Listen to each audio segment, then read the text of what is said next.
नमस्कार and welcome to Bharat affairs. Middle east में tension ये कब रुकने वाला है ये कुछ कहा नहीं जा सकता, लेकिन जब मिडिल ईस्ट में टेंशन बढ़े हैं, चाहे 1973 की बात हो जब अरब ऑयल एम्बार्गो लगाया गया था, इराक वॉर की बात हो जहां हर बार ईरान की तरफ से स्ट्रेट ऑफ हॉर्मुज को ब्लॉक किया गया है, जिसका जियोपॉलिटिकल इम्पैक्ट और इकोनॉमिक इम्पैक्ट पूरी दुनिया में देखने को मिला है, क्योंकि स्ट्रेट ऑफ हॉर्मुज के जरिए पूरी दुनिया का 20% जो क्रूड ऑयल है ये गुजरता है। इवन की भारत स्ट्रेट ऑफ हॉर्मुज के जरिए यूएई हो, सऊदी हो, कुवैत हो, इन सबसे 50% जो कच्चा तेल है हम लोग इसी रूट्स के जरिए इंपोर्ट करते हैं। तो ऐसे टाइम में जहां ईरान आज के टाइम में स्ट्रेट ऑफ हॉर्मुज को कंप्लीटली ब्लॉक कर चुका है, ऐसे टाइम में एनर्जी को लेकर जो इनसिक्योरिटी है पूरी दुनिया भर में बढ़ रही है। तो ऐसे कंडीशन में भारत अपने एनर्जी की रिक्वायरमेंट को फुलफिल करने के लिए रशिया से कच्चा तेल का जो इंपोर्ट है हम लोग और इंक्रीज कर रहे हैं, और इसको लेकर रशिया ने यहाँ पर यह कहा है कि रशिया तैयार है अपने क्रूड को रीडायरेक्ट करने के लिए, जिसको लेकर सोशल मीडिया में ये बात की जा रही है कि रशिया जो अपने कच्चे तेल का शिपमेंट है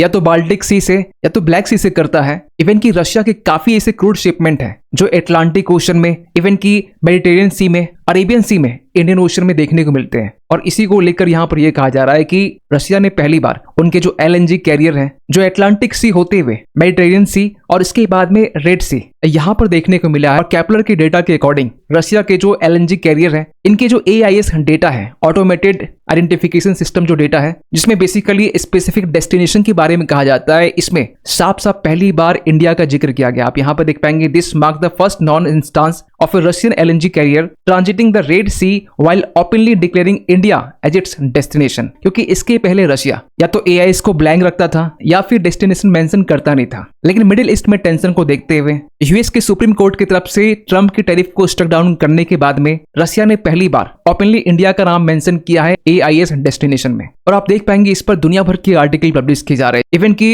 यूएस का जो रॉयटर है ये भी इस पर आर्टिकल लिख रहा है कि Russia prepared to divert oil to India as a Middle East conflict disrupts flows. और मिडिल ईस्ट में टेंशन को देखते हुए हाल ही में मिनिस्ट्री ऑफ पेट्रोलियम की तरफ से PSU के साथ में एक मीटिंग कंडक्ट की गई, जिसमें एक्सपोर्ट को कर्व करने के लिए, रशिया से कच्चे तेल को और ज्यादा इंपोर्ट करने के लिए, इवन की LPG की रेशनिंग को लेकर भी यहाँ पर एक कंटिजेंसी प्लान यहाँ पर बनाने की बात की जा रही है। इस प्लान में क्या कहा गया है ये तो हम लोग डिस्कस करेंगे ही, लेकिन रशिया ने भी साफ साफ ये कह दिया है कि हम लोग ऑयल सप्लाईज टू इंडिया को अब और भी ज्यादा बूस्ट करने वाले हैं। और इसके बाद भारत की तरफ से भी रिस्पांस आया है कि इंडिया कॉन्फिडेंट है फ्यूल क्राइसिस को इवेट करने के लिए, क्योंकि हमने अपने प्रीवियस वीडियो में आपको बताया था कि जो ब्रेंट क्रूड ऑयल है इसके जो प्राइस है ये 10% तक बढ़ चुके हैं, जो आज के टाइम में $80 पर बैरल के आसपास में। तो इन्हीं सब चीजों को लेकर हम लोग इस वीडियो में डिटेल से बात करने वाले, लेकिन बात करते शुरुआत से। सो मिडिल ईस्ट में जब से टेंशन बढ़ा है, जब इजराइल की तरफ से ईरान के ऊपर में अटैक किया गया, ईरान इसको लेकर रिटेलिएट करता है। इसके रिस्पांस में ईरान स्ट्रेट ऑफ हॉर्मुज को कंप्लीटली ब्लॉक कर चुका है। वो स्ट्रेट ऑफ हॉर्मुज जहां से 20 से 25% जो ग्लोबल क्रूड ऑयल है ये मूव करता है,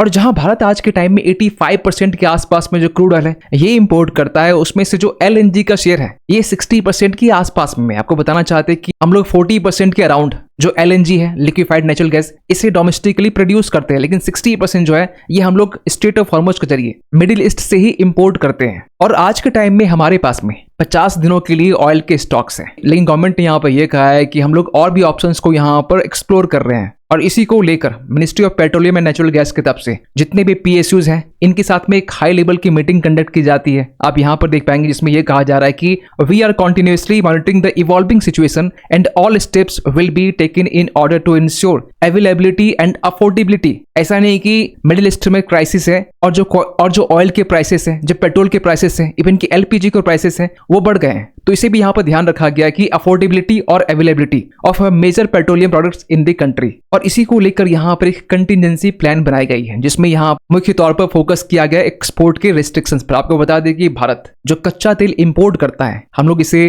प्रोसेस करके रिफाइन करते हैं, और रिफाइन करने के बाद में 30% पेट्रोल को हम लोग एक्सपोर्ट करते हैं, जिससे भारत को अच्छी खासी रेवेन्यू जनरेट होती है। और 25% डीजल को एक्सपोर्ट करते हैं, और 50% जो एविएशन फ्यूल होते हैं जो प्लेन और फ्लाइट्स में यूज करते हैं इसे भी हम लोग एक्सपोर्ट करते हैं पूरी दुनिया भर में। तो कहा यह जा रहा है कि सबसे पहले जो एक्सपोर्ट है इसे यहाँ पर रिस्ट्रिक्ट करने की बात की जा रही है, क्योंकि इससे जो हमारा डोमेस्टिक सप्लाई है इससे काफी मदद मिलने वाला। हाँ, ये अलग बात है कि जो रेवेन्यूज है ये थोड़ा बहुत हिट हो सकता है। इसके साथ साथ इस कंटिजेंसी प्लान में रशियन क्रूड ऑयल के इंपोर्ट को यहाँ पर इंक्रीज करने की बात की जा रही है। वैसे पिछले कुछ टाइम से ट्रंप ने बार बार ये कहा है कि भारत रशिया से कच्चे तेल को कम करने वाला है, लेकिन ये जो डेवलपमेंट है कहीं ना कहीं यूएस के लिए भी रिस्पॉन्स है, यूएस के लिए जवाब है। वैसे आपको बता दें कि 2022 के बाद में रशिया यूक्रेन वॉर के बाद में भारत रशिया से 40% कच्चा तेल को इंपोर्ट करता है, और रशिया ने यहाँ पे भी कहा है कि हॉर्मुज ब्लॉक के बाद में हम लोग अपने ऑयल के शिपमेंट को रीडायरेक्ट भी करने वाले हैं। इतना ही नहीं, एलपीजी को लेकर भी, जिसके बारे में ये कहा जाता है कि हर 3 एलपीजी सिलेंडर्स में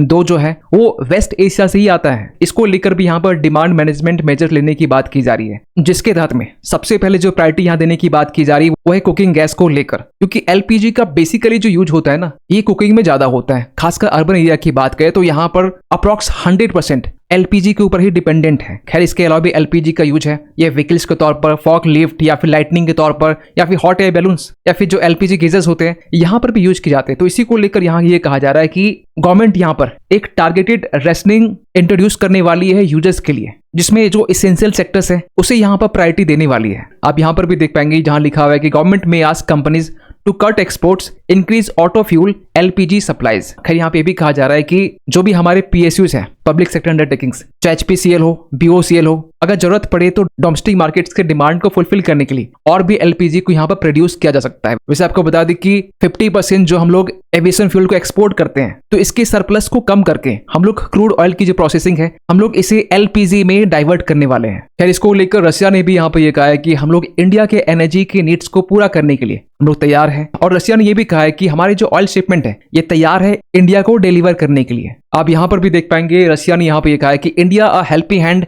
with energy supplies एमिड gulf crisis. वैसे एक इंटरेस्टिंग फैक्ट यहाँ पर यह है कि मिडिल ईस्ट में क्राइसिस को देखते हुए रशिया के पास में अपॉर्चुनिटी है, भारत के पास भी एक अपॉर्चुनिटी है जहां पर हम लोग रशिया से और भी ज्यादा कच्चा तेल इंपोर्ट कर सकते हैं। वैसे आज के टाइम में हमारे पास में और भी ऑप्शन है, हम लोग वेनेजुएला से लेकर जो गुयाना है, यहाँ भी हम लोग अपने इंपोर्ट बास्केट को डाइवर्सिफाई कर रहे हैं। लेकिन अगर स्पेशली रशिया की बात करें तो रशिया के यहाँ पर यह कहना है कि अगर मिडिल ईस्ट को हटा दिया जाए तो वेनेजुएला की बात करें, गुयाना की बात करें, चाहे यूएस की बात करें या फिर अफ्रीकन कंट्रीज की बात करें, इन सबसे हमारा जो कच्चा तेल है सबसे पहले इंडिया को डिलीवर किया जाएगा। इवन कि रशिया ये भी कहता है कि हमारे 9.5 से लेकर 10 मिलियन बैरल्स जो रशियन क्रूड है ये हमेशा इंडियन ओशन में या फिर अरेबियन सी में ये फ्लोट करते रहते हैं। वैसे आज के टाइम में रशिया से जो कच्चा तेल हम लोग इंपोर्ट करते हैं उसे पहुंचने में अप्रॉक्स 25 दिन का टाइम लगते हैं। वहीं अगर यूएस से या फिर वेनेजुएला से कच्चा तेल इंपोर्ट करते हैं तो हमें 30 से लेकर 45 डेज लगते हैं। लेकिन रशिया के यहाँ पर यह कहना है कि हमारे जो टैंकर्स है ना ये इंडियन ओशन में तैयार है, आप कॉन्ट्रैक्ट कीजिए, ये कुछ दिनों के अंदर में भारत को डिलीवर कर दिया जाएगा। और सबसे अच्छी बात यहाँ पर यह है कि रशिया हमें पहले की तरह डीप डिस्काउंट दे रहा है, और रशिया का जो उरल्स ऑयल है ये हमारे जो रिफाइनरीज हैं, चाहे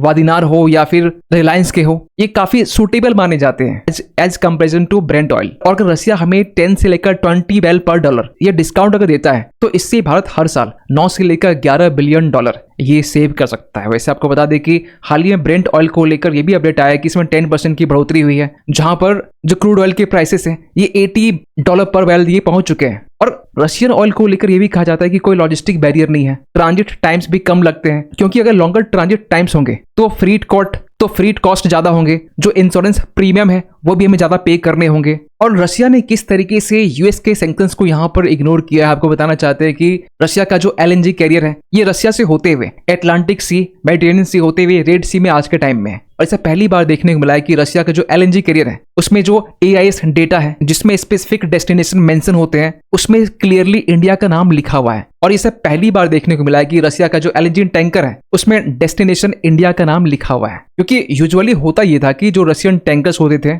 ये अपने डेस्टिनेशंस को हाइड किया करते थे, जिसमें या तो फॉरवर्डर्स लिखा हुआ है या तो रशिया अपने AIS को ब्लैंक छोड़ा करता था या फिर न्यूट्रल पोस्ट मेंशन हुआ करता था। लेकिन ये सब चीजें मेंशन ना करके क्लियरली यहाँ पर इंडिया का नाम यहाँ पर डिक्लेयर किया हुआ है। वैसे आज के टाइम में हमारा जो इंपोर्ट बास्केट है हम लोग और भी ज्यादा डाइवर्सिफाई कर रहे हैं। हम लोग 40+ कंट्रीज से अपने ऑयल के सोर्स को डाइवर्सिफाई कर रहे हैं, जहां पर रशिया के अलावा भी चाहे यूएस हो, कनाडा हो, वेस्ट अफ्रीका हो, लैटिन अमेरिका हो, यहाँ से भी हम लोग ऑयल